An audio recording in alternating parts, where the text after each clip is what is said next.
Je ne sais pas jeudi prochain où nous serons, parce que vous savez que jeudi dernier, il y avait un quiproquo parce que un enseignant qui fait un cours de je ne sais pas trop quoi, de gestion, je ne sais pas trop quoi, enfin bref, en tout cas, lui il ne fait pas de podcast, donc son amphi était blindé. Et donc, j'ai dit à l'administration que si vous voulez conserver cet amphithéâtre et qu'on me laisse en amphithéâtre 5, où j'ai déjà philosophie au flow, de 13h à 15h, je pouvais, même s'il est moins agréable que l'amphi 3, je pouvais très bien y rester. Donc, jeudi prochain, il faudra voir où on se retrouve. Parce que mon collègue a dû aller dans la salle 201 ou 211, je ne sais pas trop quoi, une salle. Alors, il n'y a pas de podcast dans la salle 211, donc je ne veux pas y aller, moi, à cause du podcast. Parce que oui, j'ai le Zoom, je préfère, mais je ne sais pas combien de temps je vais avoir le Zoom.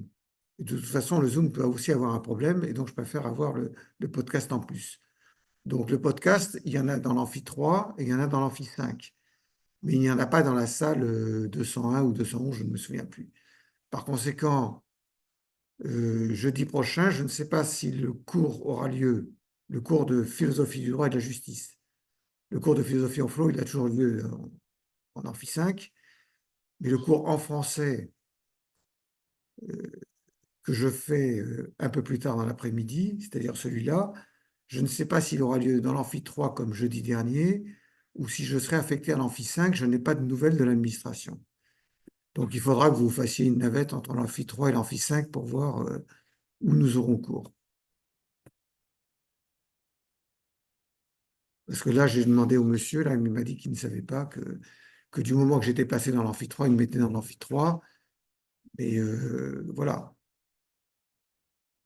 Sinon, je pourrais réquisitionner le grand amphi, mais je pense que là, ça va être un peu compliqué, hein. J'ai dit, si ça continue comme ça, comme les effectifs de 30 étudiants chaque année, j'aurais dit, ben, je vais réquisitionner le grand amphi. Là, on m'a dit, tout de même, quand même, là, calmez-vous un peu, cher ami. Le grand amphi, c'est quand vous aurez 1000 étudiants dans le cours. J'ai dit, ça ne risque pas d'arriver parce que c'est ma dernière année. Alors, bon, voilà.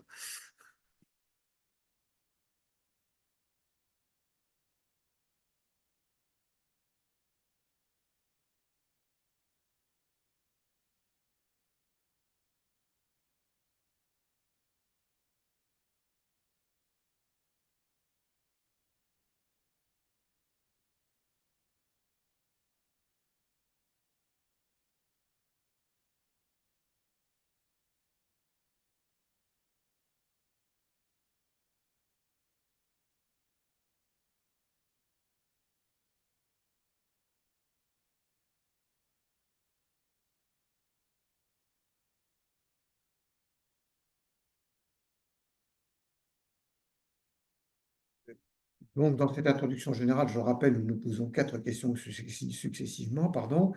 Qu'est-ce que la philosophie du droit? Point d'interrogation. La philosophie a-t-elle vocation à s'intéresser au droit? Point d'interrogation.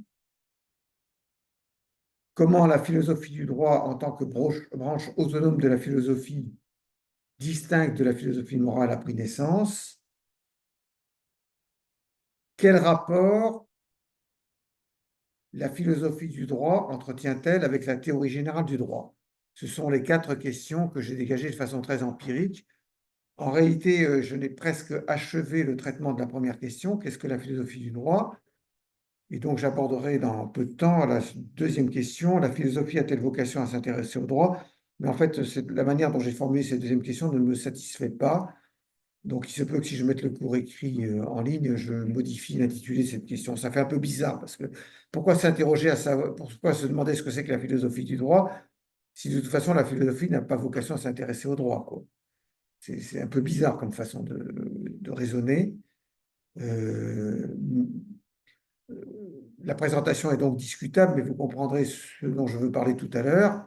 Cette deuxième question, de toute façon, ne nous retiendra pas très longtemps. C'est juste un prétexte pour parler de certaines philosophies. Sur la première question, qu'est-ce que la philosophie du droit? On a vu que la réponse à la question qu'est-ce que la philosophie du droit débouche fatalement sur une autre question, qu'est-ce que le droit? Parce qu'en fait, la philosophie du droit s'intéresse à la question de savoir qu'est-ce que le droit Donc, si on a résolu la question, qu'est-ce que la philosophie du droit? On a dit la philosophie, c'est l'amour de la sagesse, euh, et rien n'est plus propre à la sagesse que la vérité, comme le disait Platon dans La République. Donc, ce que la philosophie du droit recherche, c'est la vérité en matière de droit, c'est-à-dire qu'est-ce que le droit? C'est ainsi d'ailleurs que Kant exprime la question dans les premiers principes métaphysiques de la doctrine du droit. Qu'est-ce que le droit? Question qui distingue d'une autre question, qu'est-ce qui est de droit? Donc, parce que qu'est-ce que la vérité en droit? Ça veut dire se poser la question, qu'est-ce qu'est véritablement le droit? Donc, qu'est-ce que le droit réellement, quoi? Qu'est-ce que le droit en vérité, hein? Et qu'est-ce que le droit en vérité? Ça revient à se poser la question de savoir qu'est-ce que la justice? Parce que l'objet du droit, c'est la justice. D'ailleurs, les termes droit et justice sont normalement, dans beaucoup de langues, les termes droit et justice sont apparentés. C'est le cas en grec, c'est le cas en latin. Je ne mets pas à chaque fois les mots parce que ça va vous raser. Mais en grec, les mots justice et droit euh, ont la même racine, hein. Parce que le droit, c'est to dikaion, on dit en grec, et la justice, c'est dikaiosune. Donc, vous voyez bien que, même si vous n'avez jamais fait de grec, que les termes ont une racine commune, hein. En latin, vous le savez bien, jus et justitia, donc forcément les termes sont liés. En allemand aussi, Recht et Gerechtigkeit, donc les termes justice et droit sont liés. Alors, ce n'est pas le cas en anglais, puisqu'on a right et law. On a, pardon, justice et right, hein. Donc, ce n'est pas étymologiquement lié. Et en droit français, on a justice et droit, donc ce n'est pas étymologiquement lié. Pour les autres langues, je ne sais pas.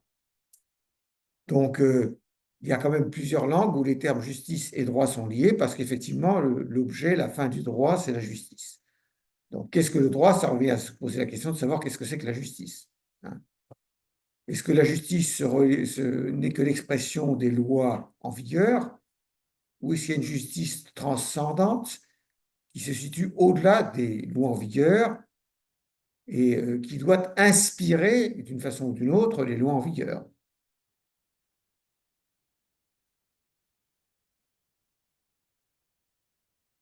Donc, à cette question, qu'est-ce que le droit, qui est une question, dirons-nous, d'ontologie juridique? Qu'est-ce que c'est que ce terme barbare? Ontologie juridique. Donc, je vous écris le terme ontologie. Est-ce que j'ose bouger l'ordinateur? On m'a dit que la connexion à Internet est instable. Ontologie.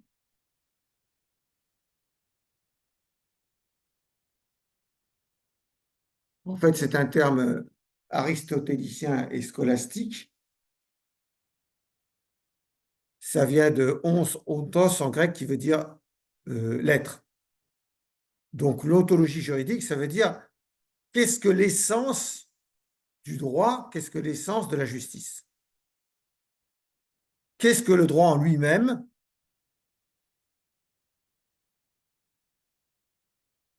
L'ontologie, dans le sens aristotélicien, c'est la science de l'être en tant qu'être, de l'être en général, de l'être en lui-même, de l'être en tant qu'être. Donc, si on applique ça à la justice, l'ontologie juridique, euh, c'est la discipline qui s'intéresse au droit en lui-même, au droit en général, au droit en tant que droit. Donc, c'est cette question qui est centrale en philosophie du droit, mais à cette question-là, il y a deux autres questions qui lui sont liées. Je cherche désespérément la page du cours, mais ce n'est pas grave, je l'ai en mémoire. Mais à mon âge, on aime bien avoir les notes sous les... C'est fini le temps où je faisais mon cours sans notes. Il y a une deuxième question qui est en relation étroite avec cette première question que je viens de poser, c'est la question des sources du droit. C'est-à-dire, est-ce que la seule source du droit, c'est la loi humaine, la loi civile, édictée par le pouvoir, auquel cas la justice se résume aux lois en vigueur? Si la seule source de droit, c'est le droit en vigueur, la justice risque de se confondre avec les lois en vigueur. Ou y a-t-il une autre source de droit que les lois en vigueur, un droit naturel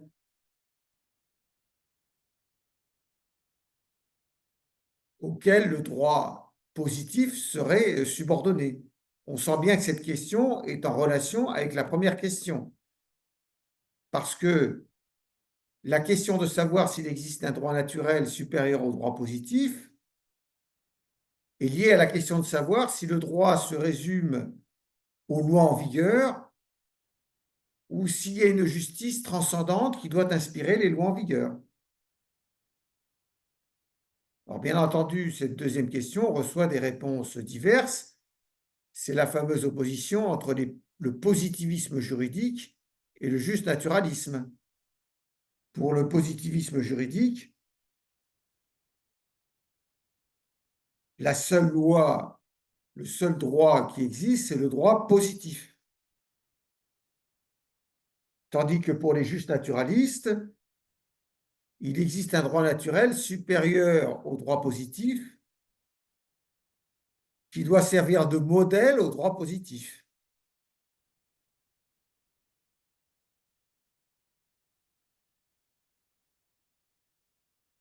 Alors, on a coutume d'opposer ces deux façons d'envisager les sources du droit en philosophie du droit.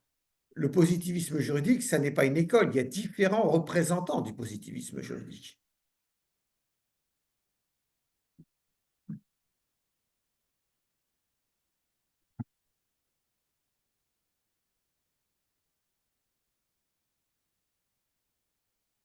Le positivisme juridique, je crois vous l'avoir dit la dernière fois, on en trouve tous les ferments, tous les linéaments dès le 5e siècle avant Jésus-Christ, avec les sophistes dont je vous ai déjà parlé.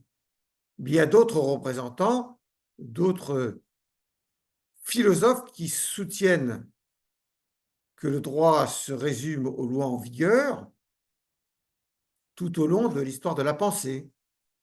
Il y a Hobbes, le fondateur du positivisme juridique moderne.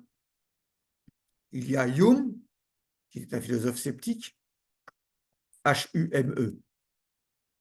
Hume, c'était un philosophe écossais du XVIIIe siècle.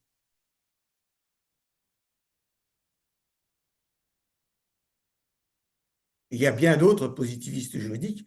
Souvent, les sceptiques sont des positivistes juridiques, par exemple Montaigne ou Pyrrhon. Et puis, vous avez les représentants du droit naturel. Eux aussi sont très nombreux. Le droit naturel, on le verra lorsqu'on commencera la philosophie du droit dans l'Antiquité, et dès jeudi, je pense, les représentants de ce qu'on appellera plus tard les justes naturalistes, ceux qui soutiennent qu'il y a un droit, une justice transcendante, supérieure aux lois positives, aux lois humaines et dont les lois positives peuvent s'inspirer. Le courant existe dès l'Antiquité, dès la haute Antiquité, avec des penseurs comme Héraclite d'Éphèse, par exemple. On peut considérer que c'est le premier juste naturaliste. Héraclite, pas Héraclès, hein, Héraclite d'Éphèse, je vous l'écris peut-être.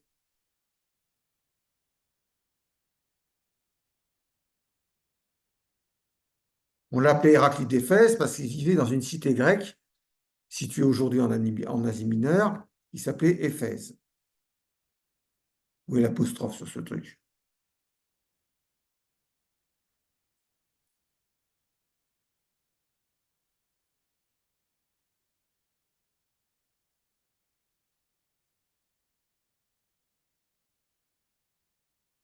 Héraclite d'Éphèse.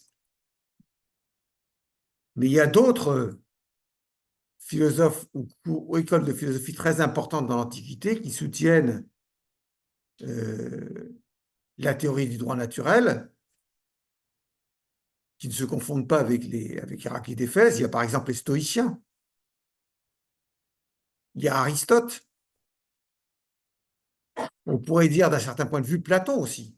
Mais tous ces gens-là n'ont pas la même philosophie. Donc leur façon dont ils présentent le droit naturel est différente, évidemment. De même que parmi les positivistes dans l'Antiquité, j'ai évoqué les sophistes, mais j'aurais pu parler aussi d'Épicure. Et j'aurais pu parler j'en ai parlé d'ailleurs vaguement, des sceptiques de l'Antiquité. Le scepticisme, c'était une école de philosophie dans l'Antiquité, c'était des positivistes juridiques. Hein. Et à l'époque moderne, nous avons également des représentants importants du justnaturalisme. On a bien entendu une école dont vous avez déjà entendu parler, qui a pris naissance au XVIe siècle, qui est l'école du droit de la nature et des gens. L'école du droit de la nature et des gens, dont le fondateur est Grotius, dont vous avez peut-être entendu parler dans les relations internationales ou en droit international public.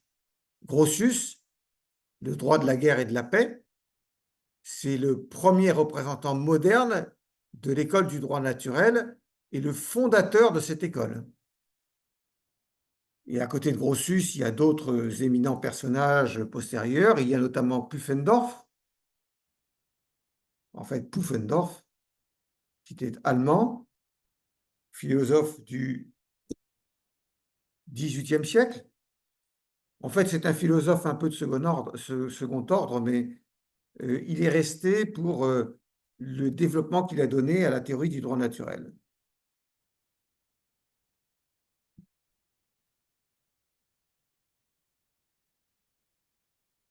Il y a aussi Wolff, l'élève de Leibniz.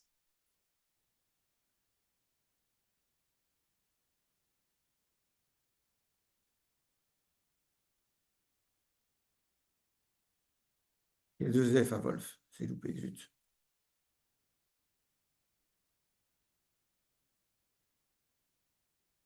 Et il y a aussi Kant.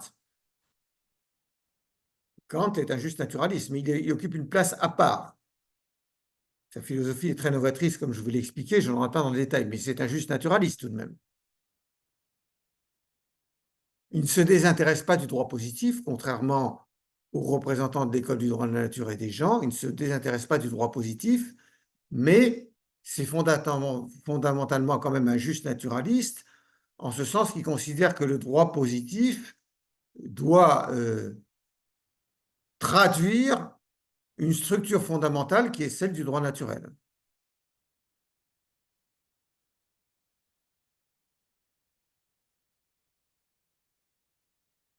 Alors, l'école du droit de la nature et des gens, du droit de la nature et des gens a une grande importance, comme vous le savez, puisque Daumas et Pottier, Daumas n'est pas un juste naturaliste, il n'appartient pas à l'école de Grotius, mais son système de pensée est proche de celui de l'école du droit de la nature et des gens.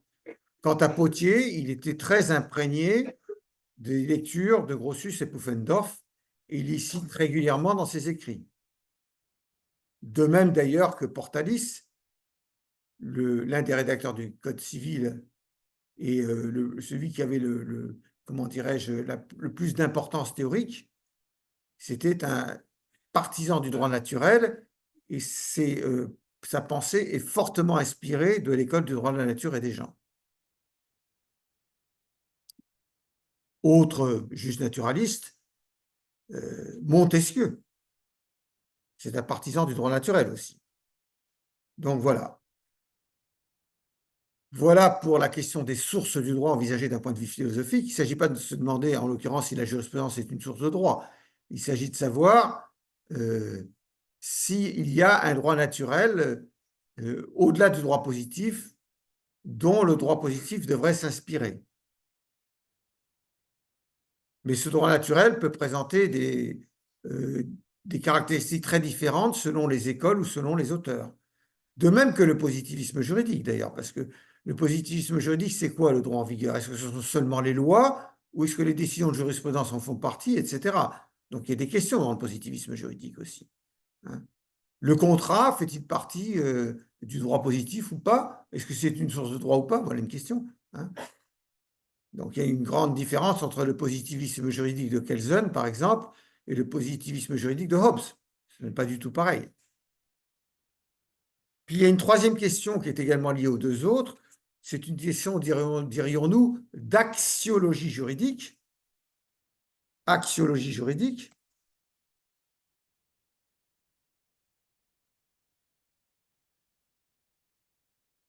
Alors, axiologie, ça vient de axia en grec qui veut dire valeur. Axia en grec, ça veut dire valeur.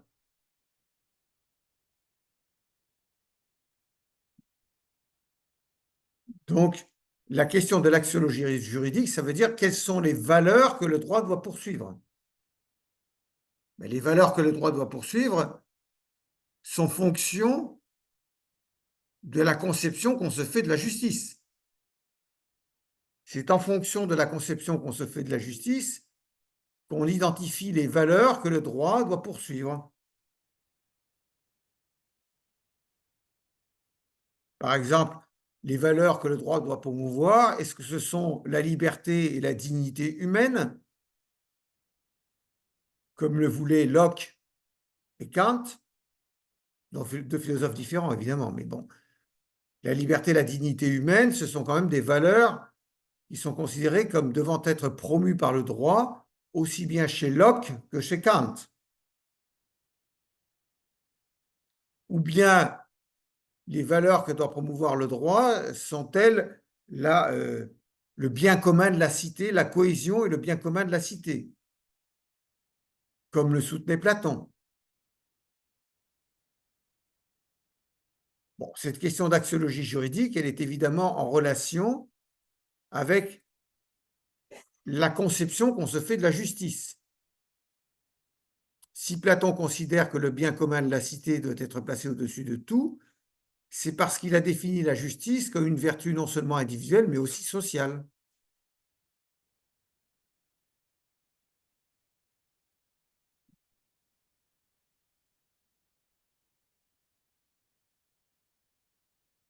Nous passons maintenant dans une section 2 à la question suivante. La philosophie a-t-elle vocation à s'intéresser au droit? Formulation que je trouve donc maladroite et que je me réserve de changer dans le cours écrit, mais l'essentiel, c'est de retenir l'idée. Ce que je veux dire, c'est que c'est un cours de philosophie du droit. Je l'ai dit que j'allais le traiter sous un angle d'histoire de la pensée, puisque je m'adresse à des gens qui n'ont pas forcément une formation philosophique très développée. Mais vais-je traiter de toutes les philosophies? Sûrement pas, parce que ça excède mes capacités. Il y a des philosophes que je connais mal. Comptez pas sur moi pour vous parler de Malebranche ou de Spinoza. Hein. Spinoza, l'éthique de Spinoza, Dieu est substance infinie, ça commence comme ça. Je n'ai jamais compris ce qu'il voulait dire. Donc j'ai arrêté là, quoi. Non, c'est pas vrai. D'ailleurs, j'ai lu au moins 3 fois l'éthique de façon approfondie, et aujourd'hui, je suis incapable de vous parler de l'éthique de Spinoza. Alors que j'ai lu 3 fois de façon, j'ai lu une première fois lorsque j'ai été étudiant en licence en philo à Paris 1. Le prof qui faisait le cours d'éthique, c'était un spinoziste à fond les manettes. Donc, il y en avait que pour Spinoza. Donc, j'ai lu l'éthique de Spinoza. Bon, c'était tellement formidable. Je n'ai pas compris ce qu'il y avait de formidable dedans. Mais Spinoza est un philosophe très difficile. Donc, alors, il y a une philosophie du droit de Spinoza, hein, mais je n'en ai pas de souvenir suffisant aujourd'hui. C'est un positiviste juridique, ça c'est sûr, un peu à la manière de Hobbes, mais c'est plus subtil que Hobbes quand même. Donc, voilà. D'ailleurs, ce n'est pas dans l'éthique que Spinoza développe sa philosophie du droit, c'est dans le traité théologico-politique. Donc, c'est un autre ouvrage de Spinoza, qu'il a laissé d'ailleurs inachevé. Donc, il y a des philosophes dont je ne peux pas traiter, mais il y a aussi des philosophies dont je puis ne pas traiter indépendamment du fait que je les connais mal, ou quand bien même je les connaîtrais, parce que ce sont des philosophies qui ont tendance à se désintéresser du droit. Donc, je peux ne pas les traiter ou en traiter incidemment,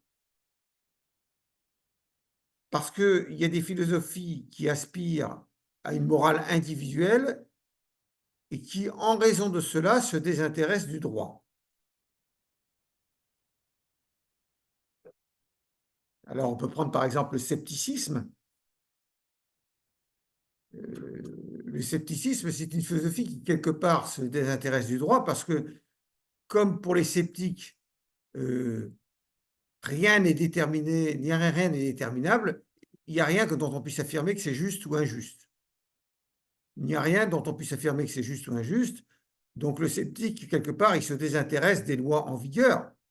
C'est comme si, c'est comme ça, une loi dit ça, mais elle pourrait dire quelque chose d'autre.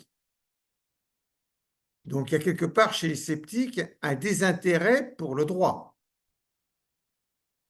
Il pense que la sagesse, le sceptique, n'est pas recherchée, que la réflexion sur le droit n'est pas une voie vers la sagesse.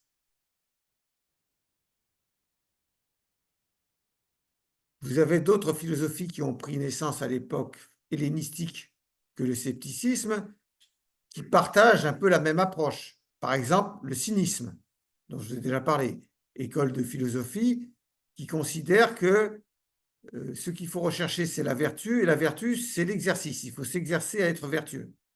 Il n'y a pas de réflexion théorique chez les cyniques. Il y a juste une façon de se comporter pour devenir vertueux.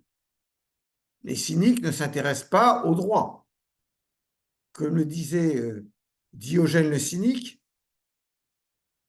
un des représentants les plus connus du cynisme, celui qui dormait dans un tonneau, vous savez. Diogène le cynique disait que les droits, les lois, tout ça, c'était comme de la fausse monnaie. C'était comme de la fausse monnaie, les lois.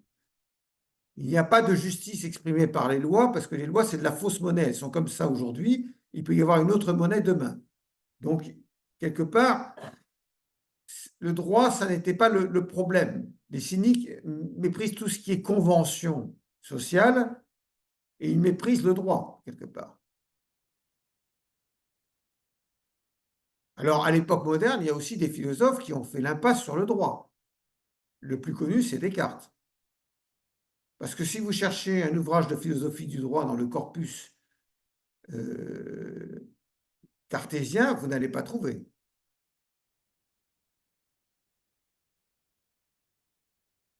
En fait, Descartes ne fait allusion au droit que dans le discours de la méthode,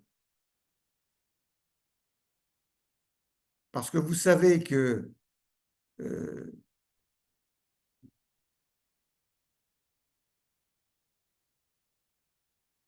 avant de chercher le chemin de la vérité par le recours au doute méthodique, vous connaissez tous le doute de Descartes, avant de réfléchir sur ce qu'il pouvait connaître et comment il pouvait le connaître, avant de s'intéresser à la recherche de la vérité, Descartes a expliqué, il faut tout de même que je tienne compte du fait que je ne suis pas seul comme Robinson Crusoe dans mon île et que je vis en société. Donc je dois me forger des règles de morale provisoire, des règles de morale par provision, qui me permettent d'agir, parce que je ne peux pas me contenter de penser, il faut que j'agisse aussi. Et de quelle manière vais-je agir? Donc je me pose des règles de morale provisoire. C'est ce qu'il explique dans le discours de la méthode. Et l'une de ces règles de la morale provisoire, c'est d'obéir scrupuleusement aux lois et coutumes en vigueur. Il se fait comme maxime de règle de morale par provision d'obéir scrupuleusement aux lois et aux coutumes en vigueur. La philosophie du droit de Descartes, ça se résume à ça.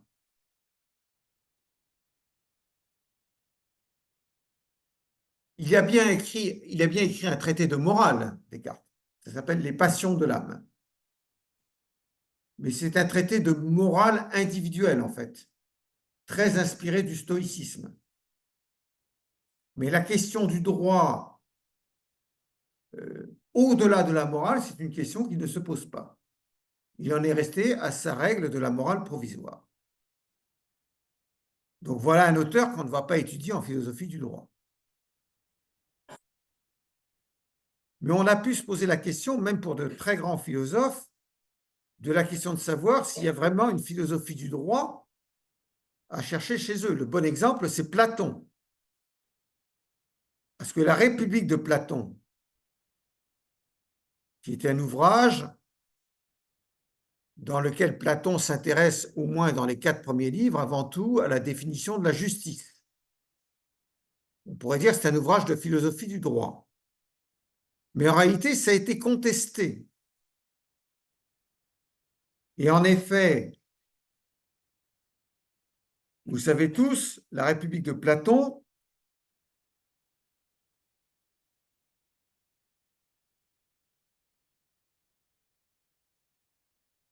il s'agit d'un dialogue dans lequel Platon entreprend de fonder une cité idéale où la justice régnera. Et pour cela, naturellement, il faut définir préalablement la justice. Et après avoir défini préalablement la justice, il faudra savoir comment la justice peut advenir dans la cité, comment fonder une cité idéale où cette justice qu'il a définie régnera. Puisque la justice, chez Platon, est à la fois une vertu individuelle et une vertu sociale. Et vous savez, on y reviendra, la manière dont la justice peut advenir dans la cité, il faut que les philosophes deviennent rois ou inversement que les rois deviennent philosophes.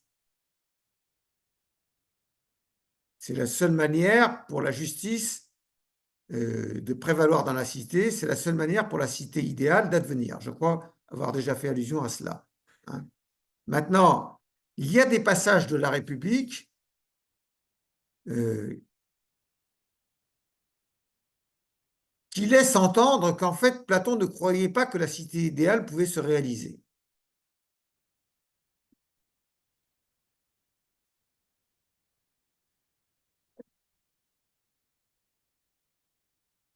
En effet, il y a certains passages de la République où Platon, par la voix de Socrate, incite à une méditation intérieure.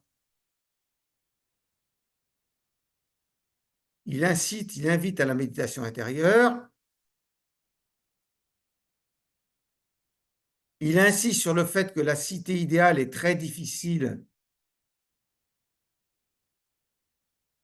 à réaliser en pratique, que pour que les circonstances de la fondation d'une cité idéale dans la réalité empirique se produisent, il faut un concours de, pardon, il faut un concours de circonstances hautement improbables. Il faut un hasard véritablement providentiel. Et peut-être, dit-il, enfin c'est Socrate qui parle à ce moment-là, c'est à la fin du livre 9 de la République, à la fin du livre 9 de la République comporte 10 livres. Hein. À la fin du livre 9 de la République, Socrate a une phrase qui est tout de même saisissante. Il dit « Peut-être cette cité idéale n'existe-t-elle que dans nos âmes ?»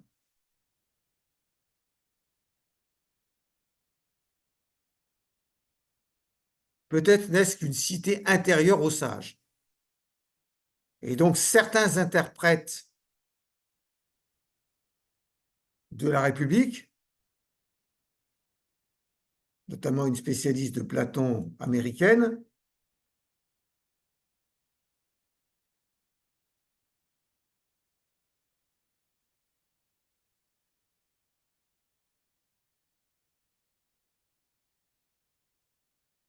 Julia Annas, ont soutenu que, en réalité, cette cité idéale que Platon décrit dans la République n'est qu'une métaphore de la cité intérieure du sage. Et que finalement, le projet de Platon ne serait pas un projet politique,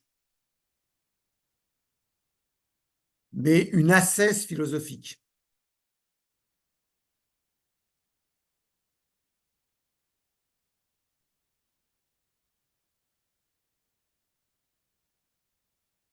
Vous pouvez lire à ce sujet un ouvrage qui est assez facile à lire, mais qui qui est long mais qui est assez génial, c'est l'ouvrage de Pierre Hadot, Qu'est-ce que la philosophie antique? 3 € d'occasion. Qu'est-ce que la philosophie antique? Où il souligne, où il revient sur ces ambiguïtés de la République de Platon. Donc on pourrait dire, voilà, le plus grand de tous les philosophes, Platon, s'est-il vraiment intéressé au droit, puisqu'on peut se demander si la République n'était pas finalement une voie pour l'ascèse philosophique et que la cité que Platon décrit dans la République ne serait finalement que la cité intérieure du sage et non pas un régime politique qui devrait advenir dans la réalité empirique. Mais cette interprétation de la République de Platon n'est pas l'interprétation dominante. L'interprétation dominante consiste à dire que la justice est bien une vertu à la fois individuelle et sociale pour Platon, et que donc la justice doit exister à l'intérieur de l'âme, mais aussi à l'intérieur de la cité comme régime politique. C'est le fameux motif psychopolitique de la République, sur lequel nous reviendrons. Il y a une justice dans la cité, une justice dans l'âme humaine, et elles sont identiques. En fait, il n'y a pas deux justices, c'est la même justice. Et donc, le projet de Platon n'est pas seulement un projet d'ascèse philosophique, c'est aussi un projet politique. D'ailleurs, je vous ai rappelé la dernière fois, je crois, la phrase célèbre d'Auguste Diès, un grand traducteur de Platon et un grand platonicien, qui a écrit que Platon n'est venu à la politique, n'est venu à la philosophie que par et pour la politique. Platon n'est venu à la philosophie que par et pour la politique. Vous avez aussi une phrase célèbre d'Alexandre Coéré, alors je vous écris des mots quand même.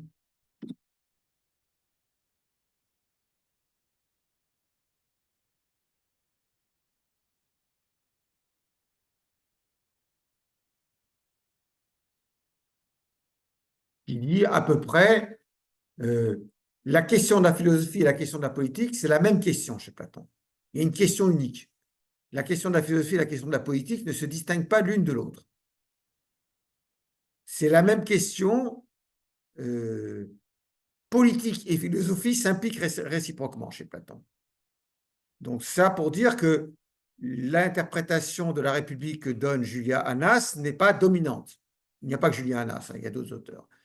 Et que en fait, on considère généralement que la République de Platon est bien un projet politique.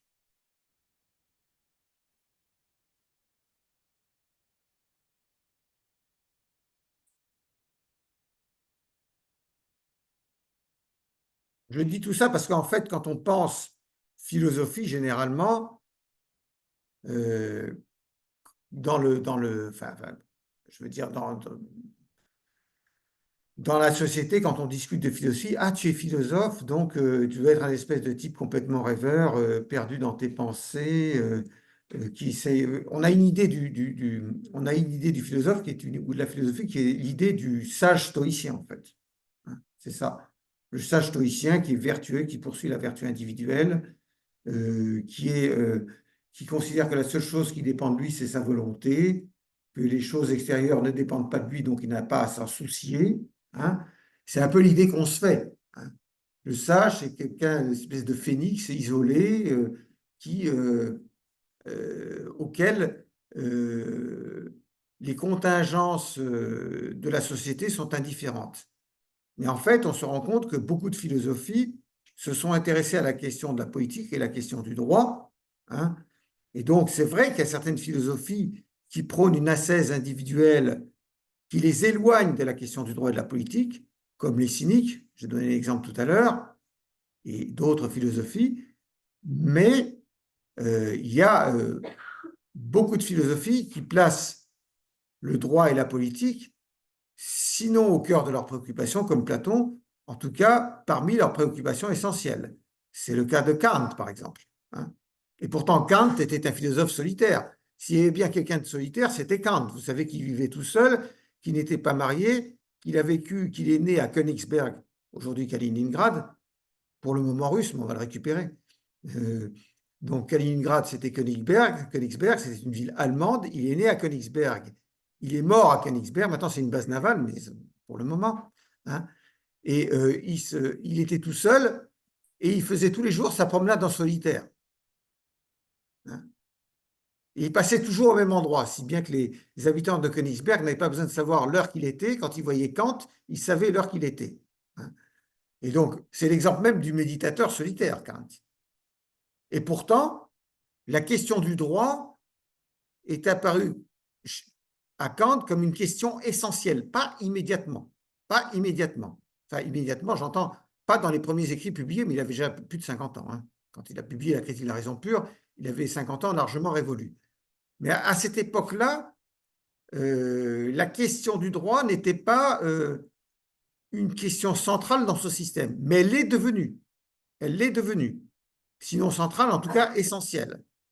Elle l'est devenue, et c'est apparu en pleine lumière avec les premiers principes métaphysiques de la doctrine du droit, mais il avait déjà 75 ans. Hein. Donc, ce n'est pas parce qu'un philosophe vit comme un sage que pour autant il se désintéresse du droit. L'exemple, c'est Kant. Hein. Donc, la philosophie a-t-elle vocation à s'intéresser au droit? Oui, en tout cas, il y a un grand nombre de philosophies qui ont vocation à s'intéresser au droit, qui ne se considèrent pas la question du droit comme indifférente, mais c'est vrai qu'en revanche, certaines philosophies se désintéressent de la question du droit, comme le cynisme, et dans une certaine mesure comme le scepticisme, ou encore comme Descartes. Ce sont des philosophies dans lesquelles on n'a pas matière à réflexion véritablement pour le droit.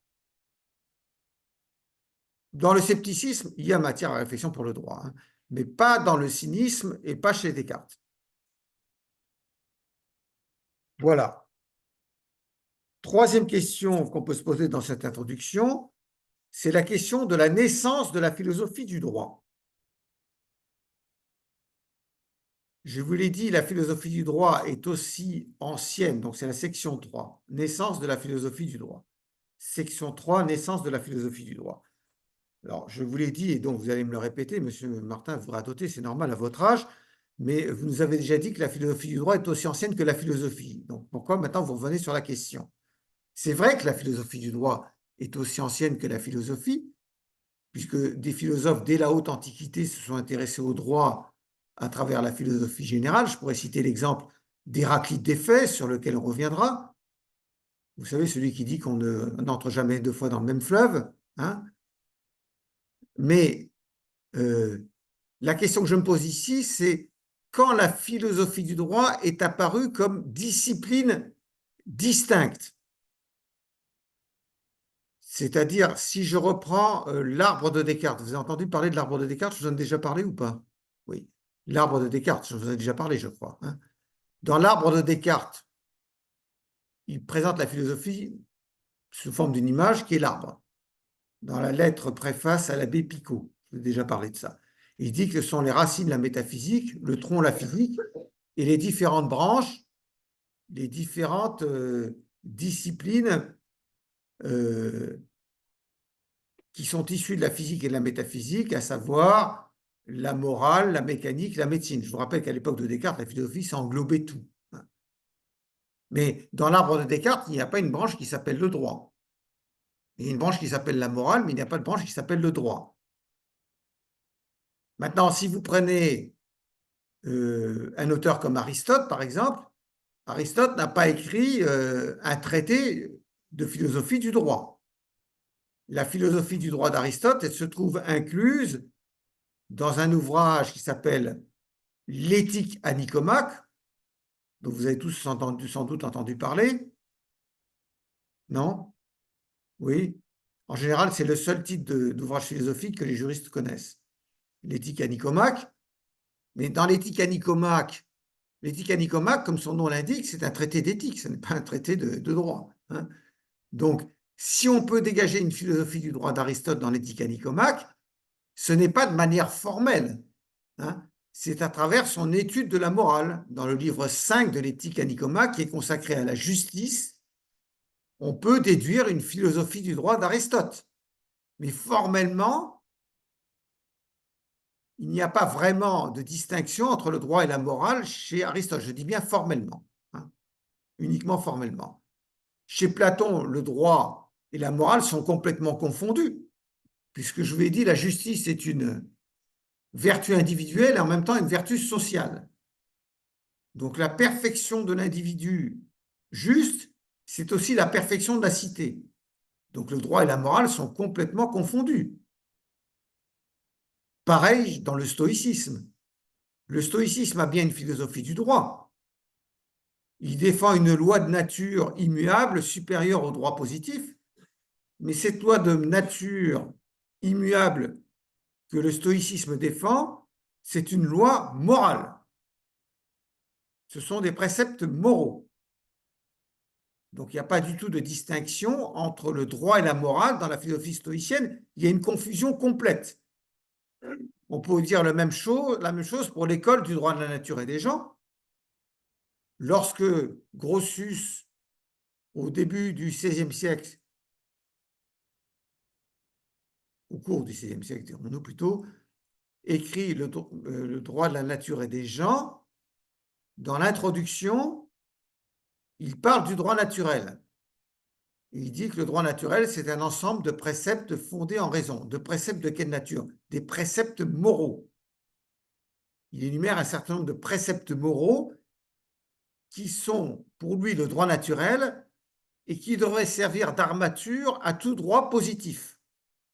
Donc, dans l'école du droit de la nature des gens, il y a une confusion complète entre la morale et le droit. Et c'est normal d'ailleurs, parce que où Grotius a-t-il puisé son inspiration principale? Grotius est un humaniste. Le VIe siècle, c'est le siècle de l'humanisme, Erasme, etc. Grotius est un humanisme. Qu'est-ce qui caractérise les humanistes? Je vais trop vite. Qu'est-ce qui caractérise les humanistes par opposition à la pensée du Moyen Âge, à la pensée médiévale? La Renaissance, oui, je vous en prie. Alors, pas de tous les textes de l'Antiquité, parce qu'Aristote, on ne connaissait que ça au Moyen Âge. En fait, Aristote est un philosophe de l'Antiquité. Les œuvres d'Aristote, on les connaissait au Moyen Âge, c'est même tout ce qu'on connaissait parce qu'on en avait des traductions arabes qui avaient été ensuite traduites de l'arabe en latin. Bon, enfin, je ne vous dis pas quoi. Donc, Aristote, la philosophie péripatéticienne, parce qu'on appelle les philosophes aristotéliciens les péripatéticiens, comme vous le savez sans doute. Non, vous ne le savez pas? Péripatéticiens, c'est comme les péripatéticiennes. Les péripatéticiennes, on les appelle comme ça parce qu'elles se baladent, elles cherchent des clients en se promenant, hein. Donc, péripatéine en grec, ça veut dire se promener, en fait. Péripatéine, ça veut dire se promener en grec. Donc, ce n'est pas la même chose les péripatéticiennes et les péripatéticiens, mais ça vient du même mot, hein. Dans péripatéine, il y a péri. Péri, ça veut dire autour, hein. Oui.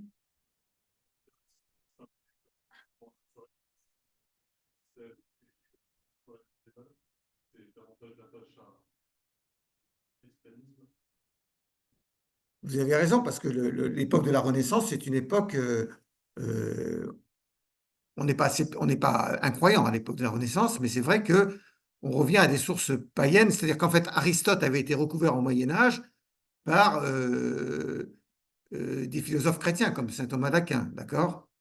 Donc, la philosophie péripatéticienne recouvrait comme une chape de plomb le Moyen Âge, largement, mais c'était une philosophie péripatéticienne accommodée à la sauce chrétienne par saint Thomas d'Aquin, hein. Tandis que à la Renaissance, effectivement, les humanistes, ce sont des gens, par exemple, Grotius, c'est quelqu'un qui fonde le droit naturel en raison, ils ne le fondent pas sur Dieu. Oui,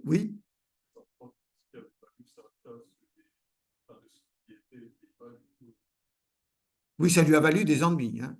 Mais il n'y a pas que lui qui a eu des ennuis aux Pays-Bas. Spinoza a aussi eu pas mal d'ennuis aux Pays-Bas. Mais lui, Spinoza, il a eu des ennuis avec les rabbins, tandis que Grotius, il a eu des ennuis avec les autorités ecclésiastiques, hein.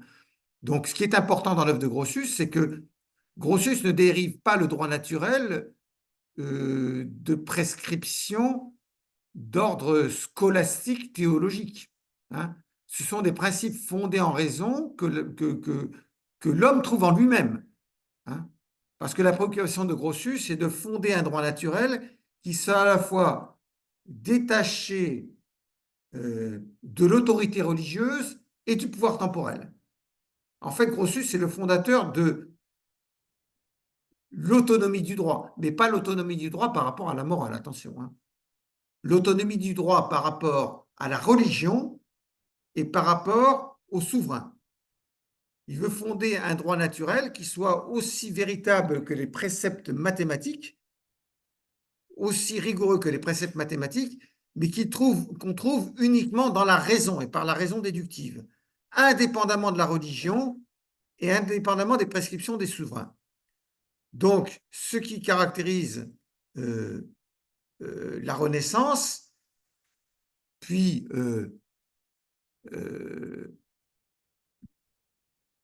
ce qui suit la Renaissance, le XVIe, le XVe siècle, c'est le retour quand même à des sources antiques qui n'étaient pas celles d'Aristote, à savoir Platon d'une part et les philosophies hellénistiques de l'autre. Les philosophies hellénistiques, c'est le stoïcisme, l'épicurisme, le scepticisme, le cynisme, ça c'est les sources, c'est la philosophie hellénistique.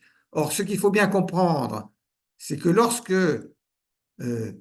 Grotius confond complètement le droit et la morale, c'est parce qu'il est largement inspiré, lorsqu'il écrit Le droit de la guerre et de la paix, il est largement inspiré de sa lecture de Platon et surtout de sa lecture des stoïciens. C'est truffé de références aux stoïciens dans l'œuvre de Grotius. Et les stoïciens, je vous l'ai dit tout à l'heure, confondaient complètement le droit et la morale.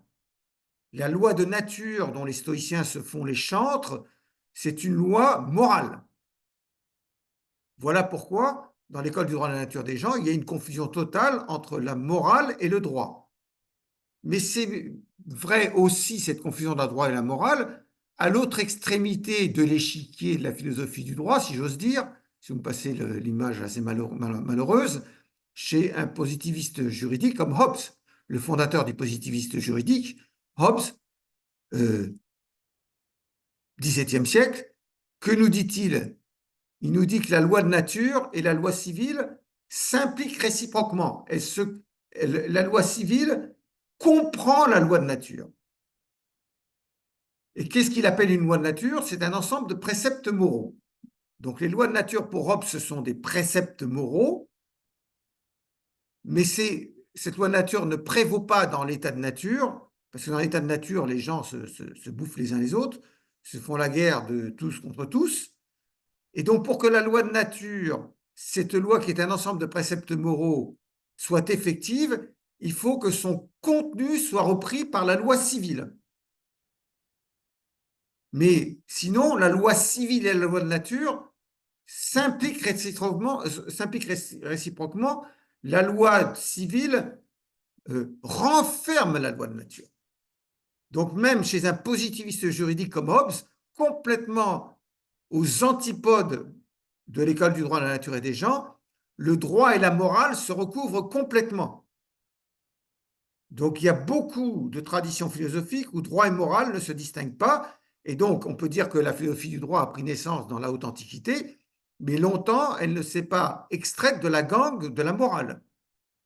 Il y a simplement deux auteurs dont on peut dire qu'ils ont pour l'un esquissé et pour l'autre systématisé la distinction de la morale et du droit, et qu'ils ont fondé donc la philosophie du droit comme une discipline autonome chez les philosophes. Il y a d'une part Aristote, qui n'a pas distingué formellement les deux, mais qui les a distingués du point de vue de leur contenu, de leur objet, et d'autre part et surtout Kant, qui est le premier à avoir écrit un ouvrage qui s'appelle Premier principe métaphysique de la doctrine du droit, dans lequel on parle du droit et non pas de la vertu ou de la morale. Donc deux auteurs qui sont fondamentaux pour le développement de la philosophie du droit comme une branche autonome sur l'arbre de Descartes, qu'on peut greffer sur l'arbre de Descartes, mais qui y sont arrivés par des moyens différents et qui ont des conceptions très différentes.